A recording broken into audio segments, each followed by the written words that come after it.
Transfer season's cooling down while basketball season's heating up. This is the Pick Six podcast coming at you guys on a Wednesday. I'm Evan Bland with Sam McEwen, Tom Chattel of the Omaha World-Herald. We're back here in mid-January after taking a 1 week hiatus. Man, we had a lot to talk about today. Nebraska men falling back on the basketball court, the women taking their own setback on the injury front, college football championship game, and a whole bunch going on the football side. Does it feel to you like things are slowing down a little bit this month, or are they just kind of staying busy in a different way? I think Tom can answer that. I think he's probably busier than I am. Same as always. It's not busier. It's just there's not much going on with Nebraska football right now. I mean, they're trying to hire a special teams coach and um, figure out if there's any more transfers, and they need more offensive linemen. They need probably more offensive linemen than they do defensive backs. It seems like all they do is get defensive backs, but um, no, it's always basketball season in January, so it's nothing new there. Right. So Nebraska in the portal, it's starting to slow down. Classes for Nebraska start next week, so that's sort of been the deadline that they've been working around. Since we last had a podcast, the 3rd or 4th of January, they've added four more portal players at Nebraska. Marquise Watson-Trent, the linebacker, Jameer Khan, defensive back, who was productive at the FCS level, Elijah Pritchett from Alabama, who played right tackle, and then Marquise Groves Killebrew, who's well-traveled, was a corner at Arizona last year. I want to ask you guys, start with this. If you would have known, or if I would have told you after the Iowa game that Nebraska would have 16 transfer additions into January, would that surprise you? And maybe what does that say about Nebraska's mindset that they've added talent at this pace so far? Once I knew that many guys were going to leave on the defensive side of the ball, I am not surprised because they had to replace them. You can't go into next season losing Jamari Butler and James Williams and Prince William Yellen and Makai Bayer and assume that freshmen and sophomores are just going to grow into those roles. I mean, Butler had been a 2-year starter. Bayer had been a 1.5-year starter. And so they were going to have to go out and get football players. And so once those guys left, I felt like, yeah, I mean, it was going to be a pretty aggressive approach in the portal. And that's exactly what we've seen. We've seen them go out and get a Sun Belt player of the year who will be an immediate starter. They've gone out and they've gotten Dasan McCullough, who now that Javen Wright is coming back, you can maybe do some different things with McCullough. You don't necessarily have to put him in this specific role as an outside linebacker. And maybe I'm a little surprised about the defensive backs that they've added that many, but at the same time, I think there's a sense that they were just not thrilled with the performance in the back end last year. And people might remember that when they got a little banged up and they did not have options at corner. They had to move Buford or Hartzog down there. And then when they put Jeremiah Charles on the field for one drive, a couple of drives against UCLA, they had to pull him off. So they're off the field because he just wasn't competing with the receivers that UCLA had. So I think there was an urgency to go in and get some corners. I think they got two in Khan and Marshall, Andrew Marshall, the Idaho defensive back transfer. There is one transfer that I suppose I'm a little surprised at. That'd be the Georgia guy. He's going to have to come in and play right. He's going to have to compete right away and try to find a place on the two deep at safety. And he hasn't played much. So they must have a sense of his upside. But I don't know that I'm terribly surprised. I thought they had spots on the offensive side of the ball that they'd have to fill.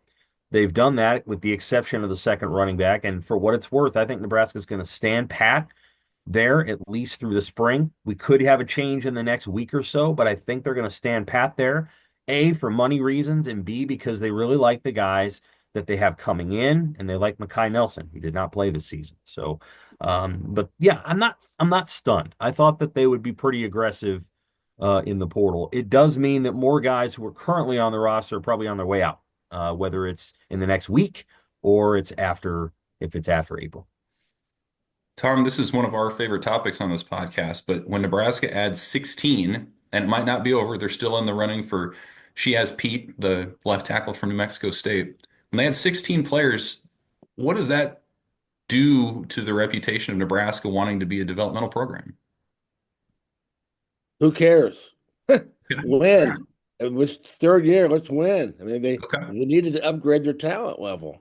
I mean, when you start a program, you the first 2 years you're just trying to get players. You're trying to get the best players you possibly can. You get Dylan Raiola, that's great. But a lot of these guys you're getting, especially the first year, are just guys that you can get. And you've got to keep upgrading. And so you want to get to 9 wins, you better upgrade your talent. And they needed to keep doing that. So um, and well, like we've said over and over here, Matt Rule didn't know what college football was when he came back. Well, now he knows, and now he told me last month we're going to use the portal as a weapon. So perfect. I mean, that's what people want. So I don't think people care about what the identity of the program is. I mean, that's win. They need to win. Yeah, just to add on to that, I think that a couple of different things. One, some of the guys who left, I think either A left because, Terrence Knighton went to Florida State, or B were recruited from areas where maybe the connective pieces of like the coaches that they were gonna be close to either left, or the guys that recruited them or wanted them there were gone. And just watch the players who leave, what part, like whether they're from the 500 mile or they're from outside that. And now, granted, four in-state receivers have left too, right? So those guys are all within like 60 miles. But that's unfortunately, that's common. That's too common. And so I think some of the things that you're going to see is just a recalibration of recruiting, of like what you're going to recruit, who you're going to recruit, where you're going to recruit them, what positions, the players, and then where. And it is going to be a question that we examine, well, probably this month as coaches go out, is what do they want? Who do they want? Where do they want to go? Do they want to keep doing in-state as much as they did the first two cycles, or do they want to pull back on that? Do they want to keep going to the East Coast, right? Do they want to go to Pennsylvania? Do they want to go to New Jersey? Justin Evans stayed, Mekhi Bear didn't. Do you want to go recruit places where you don't necessarily have coaches here who are from those areas? And I know EJ Barthel is from the New York area, but so there's just all these little things that you're going to have to kind of piece together as you put it together. But one of the reasons that I thought that year two was an important season for Nebraska is I thought it was an opportunity to kind of, get your wins under your belt and then move into year three, and then kind of allow some of the younger guys who had been developing to take the reins, maybe get off to a 3-2 start, but then find their sea legs. At this point, I don't know that Nebraska is looking at like, well, if we start 3-2, it's going to be okay because we're going to get our energy and our momentum late in the season. I think more it's now Nebraska would love to start 5-0, and everybody would. But the point being that like year three is a pretty urgent year given Rule's track record and some missed opportunities in years one and two. Matt Rule's 12-13 right now, right? I think I could absolutely see, Matt Rule, if Nebraska's record over the last two seasons was, let's say, I don't know, 17-9, it wouldn't have surprised me. But they're 12-13. And so you go into year three and you kind of gotta make up some of those games that you could have won that you didn't win in the first two seasons. That's just my opinion. The 500-mile conversation is interesting to me because 5 years ago, I would have said, man, those guys are especially important to have because they're invested in the program. They're from the area. They don't get homesick as much. We've seen that kind of stuff. But this last year and the way that the portal has revved up, I don't know, man. It has me kind of rethinking it. Like you mentioned the in-state receivers that haven't panned out.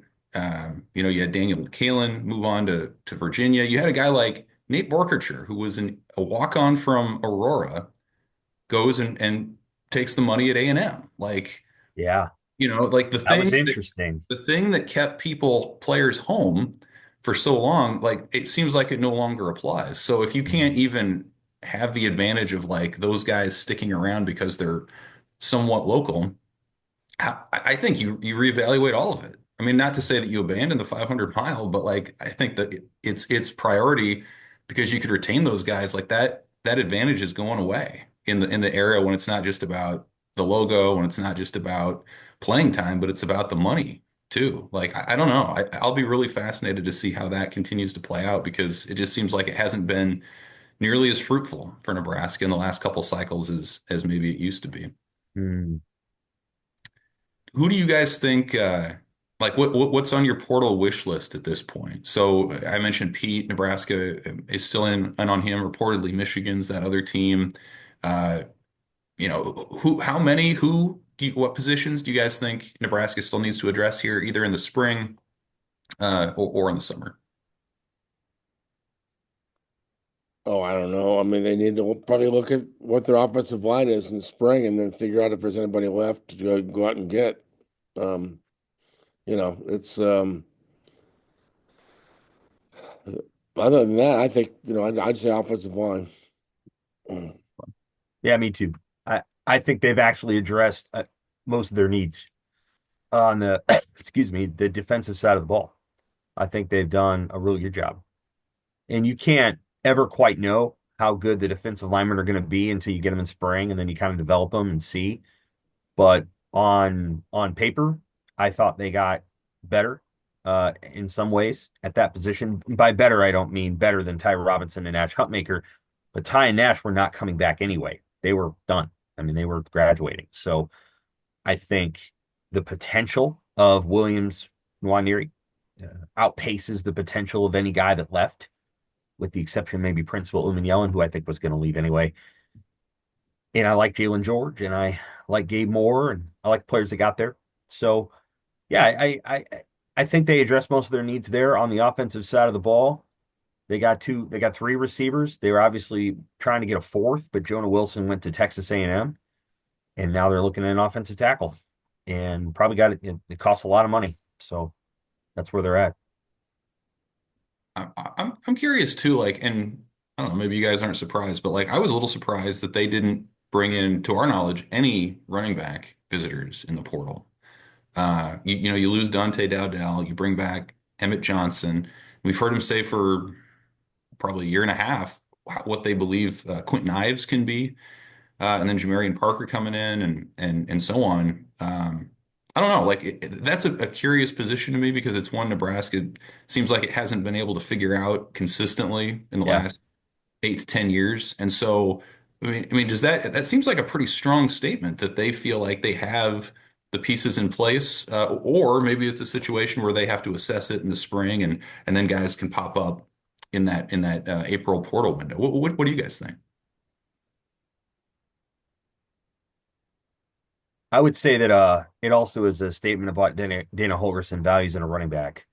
So if what you're going to do is go out and get a Dante Dowdell, I don't think they feel like they need that. I think they think they want versatile guys that can catch the ball out of the backfield. And so if you have guys that can do that, then you go out and get them. And I feel like they feel really good about Emmett Johnson. They feel really good about Mekhi Nelson. And then, Jamarian Parker is a really, really good player. We have not talked about him much. We've talked more about the receivers than we have about him, and that's okay. That's okay.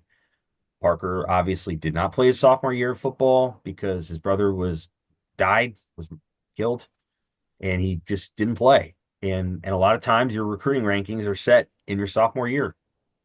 And I just think he kind of got under the radar. Don't think he went to a bunch of camps. Don't think he had the whatever, the recruiters fancy, but I think Jamarian Parker's really good. So we're probably underrating his ability. And like if we had a 5-star running back, or Nebraska had a 5-star running back coming in, we would be like, well, that guy's going to be the guy. Jamarian Parker may not be a 5-star, but he has the potential to be really, really good. And so I think they're hoping he comes in and makes great impact right away. Hey, one more kind of fun portal question before we move on. I'll have a story on Sunday, just kind of looking at what I think are the best Nebraska portal ads in the transfer era, since 2018 when that thing really took off. But I want to get your guys' thoughts too when you think of not including this class that's just finishing up here, this group of 16, but up until this point, say, since 2018, who are some guys that kind of stand out to you for maybe the success they had on the field, maybe their transfer story, their ability to capture the imagination of fans? When you guys think of Nebraska's short history in the portal era, who are some guys that come to mind for you? Why don't we turn that back on you, Evan? And you're the one doing the story. Well, yeah, I have some for sure. Yeah. What's your thoughts on that? Like the names that jump out at you, obviously there I can think of a couple, but like what have you found in your research? Well, I mean, I think the name that really kind of first captured fans in terms of like Willie or Woney was O'Shawn Mathis coming over from TCU, and Texas was a finalist. Like that, I think that to me was one of those first moments where people really got into portal recruiting. Like it wasn't some grad transfer sort of quietly making the move. It was a Right. guy who really went through the process again. Um, Trey Palmer was a big deal, and he obviously panned out as a major producer. Casey Thompson was one who was kind of that first big quarterback splash. I don't include Tanner Lee because that was before, the portal era really took Although off. he was a celebrity. He was. Tanner Lee was He like doesn't quite make he doesn't quite qualify for what we're talking about. remember the story that somebody wrote, I believe it was our former colleague Chris Hetty about Tanner Lee, that like somebody at the Manning camp said he was a first round pick or something. Hmm. And and there it went. It took off from there. Like people thought he was like going to be Joe Montana.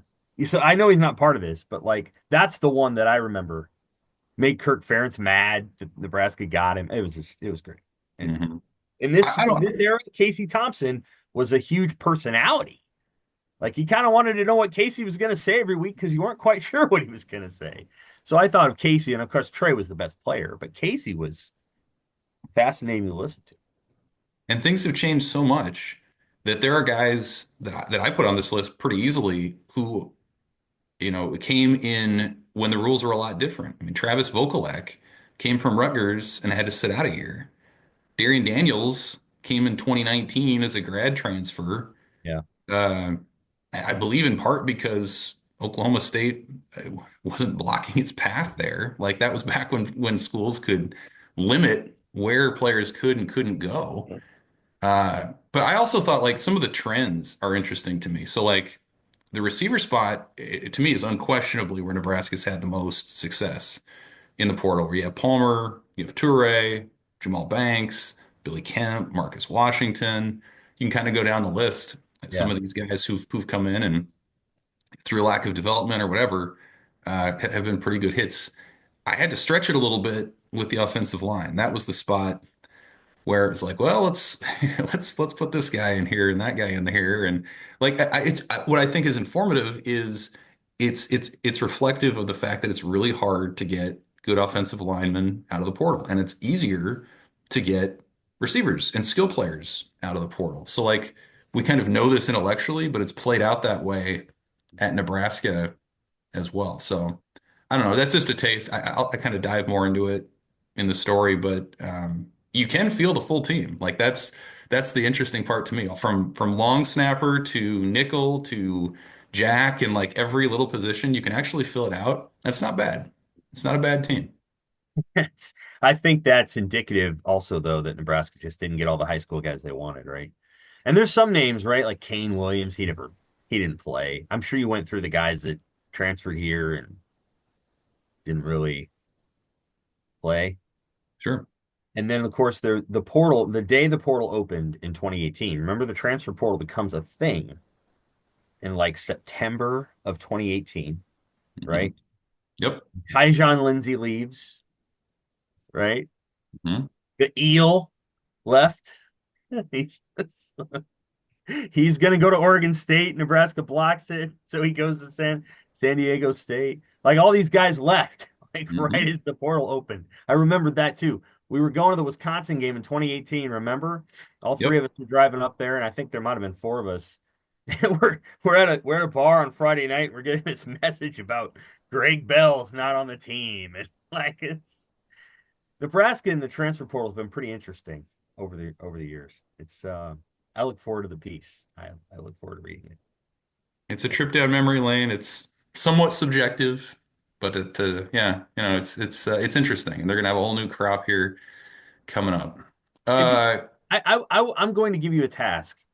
okay. I would like to know what the record, the win-loss record of transfer quarterbacks has been at Nebraska since So 2018. You can leave Tanner Lee out of it if you want.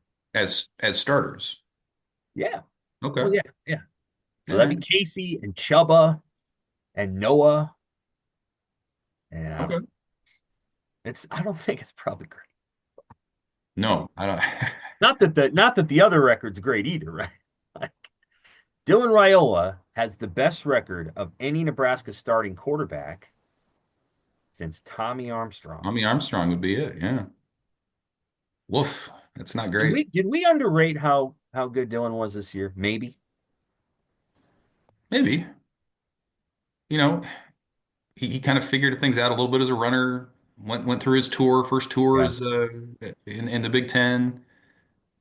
I don't know. I didn't get the sense that his receivers helped him all that much, like in terms of doing extra to make up for kind of what he was learning. Um, and ultimately, I mean, you wrote something, right? Looking back about uh, freshman starters and kind of what they went on to do, and his numbers have to stack up pretty decently they do. to some of his peers. Yes.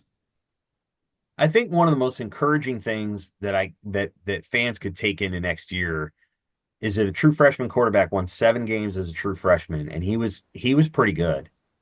And for 75% of that season, he had an offensive coordinator who would eventually be fired or demoted or whatever we want to call it. That's not bad. Like you have to appreciate what he was able to accomplish given the changes that occurred during the season. And the other thing is he probably could have left and gone somewhere else for the money that we're talking about with some of these other guys, and he didn't do it. Hmm. I think you can credit his family for that, but you can also credit Dylan. He's all in and he wants to make it work at Nebraska. And that's a gift that Nebraska's got. That's an advantage they have in their corner that that they've really got to utilize is his leadership and his ability.